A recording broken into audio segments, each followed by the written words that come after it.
Newsday's Selective Outrage, the real free speech hypocrisy. When Stuart Young promised social media legislation, Newsday was silent. Now they discover principles. The Trinidad and Tobago Newsday's recent editorial condemning the UNC government's approach to social media regulation represents journalistic hypocrisy at its most transparent. While the newspaper now wraps itself in the righteous mantle of free speech advocacy, its conspicuous silence when former Prime Minister Stuart Young made identical threats to regulate social media during the 2025 election campaign exposes the hollowness of its proclaimed principles. The facts are simple and damning. In March 2025, Stuart Young explicitly vowed to bring legislation reforming social media should the PNM win. Newsday remained silent. No editorials warning of threats to free expression, no alarm about government overreach, no invocations of constitutional principles. Now, when the UNC government considers penalties to prevent social media from being weaponized to foment panic and hatred, as recent death threats against government officials have starkly illustrated, Newsday suddenly discovers its voice. This double standard isn't just obvious, it's insulting to readers' intelligence. Here are 10 reasons Newsday's editorial represents journalistic hypocrisy. 1. Documented silence on Stuart Young's social media threats. In March 2025, Stuart Young publicly vowed to bring social media regulation legislation if the PNM won the general election. This wasn't an offhand comment. It was a public campaign promise to regulate the very platforms Newsday now claims to be defending. Where was Newsday's editorial then? Where were the warnings about chilling effects or comparisons to authoritarian regimes? The silence was deafening and deliberate. Newsday had no problem with social media regulation when a PNM government proposed it. The newspaper only discovered constitutional concerns when a UNC government considered similar measures. 2. False equivalence between regulation and censorship. Newsday deliberately conflates reasonable regulation designed to prevent panic-inducing misinformation and direct threats with communist-style censorship.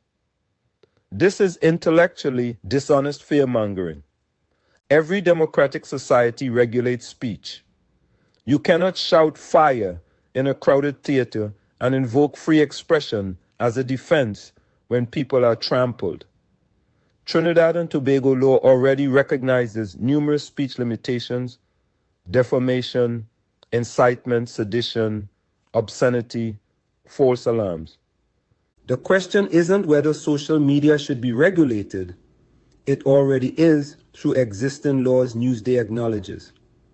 The question is whether regulation should be updated for digital platforms where misinformation spreads instantaneously. That's legitimate policy debate, not authoritarian conspiracy. 3. Ignoring context. Death threats against government officials. Newsday mentions death threats against state officials only in passing, treating this as a minor detail rather than the central justification for enhanced accountability measures. Recent weeks have seen explicit credible threats against government officials circulated on social media. These aren't abstract disagreements. They're direct incitements to violence. Some threats have warranted police investigation and preventative detention. The government isn't proposing regulation because officials dislike criticism. They're responding to a genuine security crisis where platforms are being weaponized to organize violence. Newsday's editorial obscures this critical context, presenting the response as unprovoked authoritarianism rather than proportionate reaction to documented threats. 4. Mischaracterizing Minister Alexander's statements. Newsday claims Minister Alexander suggested China was a model this country could learn from when it comes to social media controls, transforming what may have been nuanced discussion about platform accountability into wholesale endorsement of Chinese censorship. Without full context from Alexander's interview with Newsday itself, readers cannot evaluate whether he advocated adopting China's censorship apparatus or simply noted that platform accountability requires regulatory frameworks, as many Western democracies have implemented. By presenting Alexander's comments in the most inflammatory framing without context, Newsday engages in the same misleading narrative construction it claims to oppose. 5. Convenient amnesia about PNM's actual censorship record. Newsday expresses horror at potential UNC regulation, while ignoring the PNM's actual track record of suppressing speech. Throughout their decade in power, the PNM used broadcasting regulations to control content, pressured critical media outlets, employed state advertising to reward friendly outlets and punish critical ones, used defamation threats to intimidate critics, and selectively enforced regulations. Where were Newsday's editorials about these practices? The answer is obvious. Newsday applies different standards depending on which party is in power. 6. Ignoring that existing laws already regulate speech. Newsday acknowledges that Toto law is replete with various statutes, common law offenses, and civil remedies, yet presents updating these tools for the digital age as unprecedented authoritarianism. Trinidad and Tobago law already criminalizes sedition, defamation, incitement to violence, false public alarms, obscenity, threats, intimidation, and cyberbullying. The question isn't whether speech should be regulated. It already is, extensively. The question is whether existing laws adequately address unique challenges of platforms where misinformation spreads exponentially, anonymous accounts evade accountability, and threats can be organized instantly. Newsday treats this legitimate policy question as if the government is inventing speech regulation from whole cloth, either stunning ignorance or deliberate misrepresentation. 7. The fire in a crowded theater, precedent Newsday ignores. The opening critique perfectly captures the flaw in Newsday's absolutist position. You cannot stand up in a crowded theater and shout fire, and then invoke freedom of expression as a defense when people are injured or killed. This principle, that speech causing immediate danger isn't constitutionally protected, is settled law in every democracy. Yet Newsday treats any social media speech limitation as inherently authoritarian. Social media platforms function exactly like that crowded theater. False information about government collapse or imminent danger can trigger panic and violence before corrections spread. Newsday's editorial refuses to engage with this complexity, presenting a false binary, either absolute free speech or authoritarian censorship. 8. Attacking solutions without proposing alternatives. Newsday dismisses the government's approach while offering no workable alternative for addressing social media-facilitated threats and violence incitement. The newspaper suggests lobbying tech companies to regulate platforms, demonstrating naivety about regulatory realities. Tech companies have proven unwilling to self-regulate effectively. Years of criticism and pressure have produced minimal results. Voluntary self-regulation has failed, as evidenced by social media's role in events from the January 6th Capitol attack to the Rohingya genocide. If voluntary self-regulation worked, governments wouldn't need regulatory frameworks. Newsday criticizes without constructively engaging, offering no viable alternatives, opposition for opposition's sake, not journalism. 9. Selective concern about chilling effects.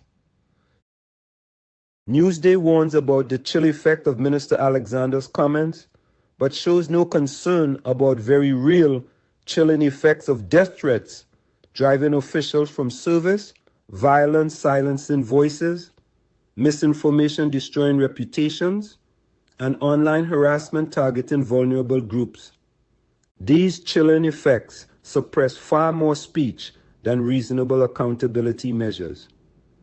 Yet Newsday reserves concern exclusively for potential government overreach, while ignoring actual speech suppression occurring daily on unregulated platforms. This reveals Newsday's editorial isn't about protecting free expression. It's about opposing the government. 10. The fundamental betrayal of fourth estate responsibility. Most damaging is what Newsday's Selective Outrage reveals about the newspaper's understanding of fourth estate responsibilities. The press serves democracy by holding all power accountable with consistent standards. When newspapers apply different standards, depending on which party governs, they abandon the democratic function. Newsday's silence when Stuart Young threatened regulation, followed by alarm when the UNC considers similar measures, represents fundamental betrayal. The newspaper that should serve as consistent constitutional watchdog instead functions as selective partisan critic. The Gary Aboud distraction. Newsday uses Gary Aboud's visa revocation as evidence of government intimidation, but visa decisions are entirely U.S. jurisdiction. Trinidad and Tobago has no authority over U.S. immigration policy. Aboud criticized U.S. military operations, not the Trinidad and Tobago government. If the U.S. revoked his visa, that reflects U.S. policy, not Trinidad and Tobago retaliation. Characterizing the Prime Minister's description of Aboud's statement as reckless as evidence of intimidation is absurd. Officials are entitled to criticize statements they believe dangerous, just as critics can criticize officials. By presenting Aboud's situation as government intimidation, Newsday manufactures narrative unsupported by facts. The consequences of media hypocrisy. When major newspapers abandon consistent standards for partisan positioning, public trust erodes, democratic discourse suffers, government accountability weakens, constitutional principles lose meaning, and media credibility collapses. Citizens recognize double standards and conclude media cannot be trusted as independent arbiters. In conclusion, pee and go in your bed, Newsday.